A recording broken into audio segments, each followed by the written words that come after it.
كابتن خالد علي والكابتن خليفه بعد اللقاء النهارده، مين كسب؟ كابتن خليفه مين كسب النهارده؟ انا كسب النهارده تمام 5-2 للمره الرابعه على التوالي. للمره الرابعه على التوالي، وخليه يتكلم.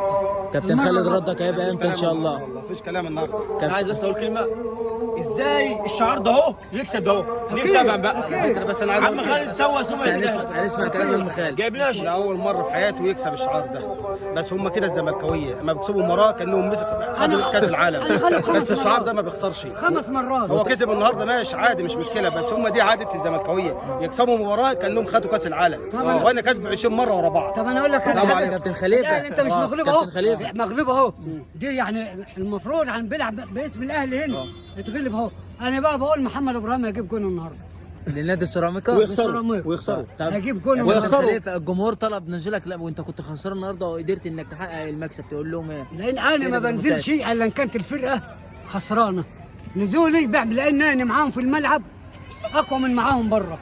ودانهم بتبقى على صوتي. روح تعالى وخد الخالد خد دي ليك.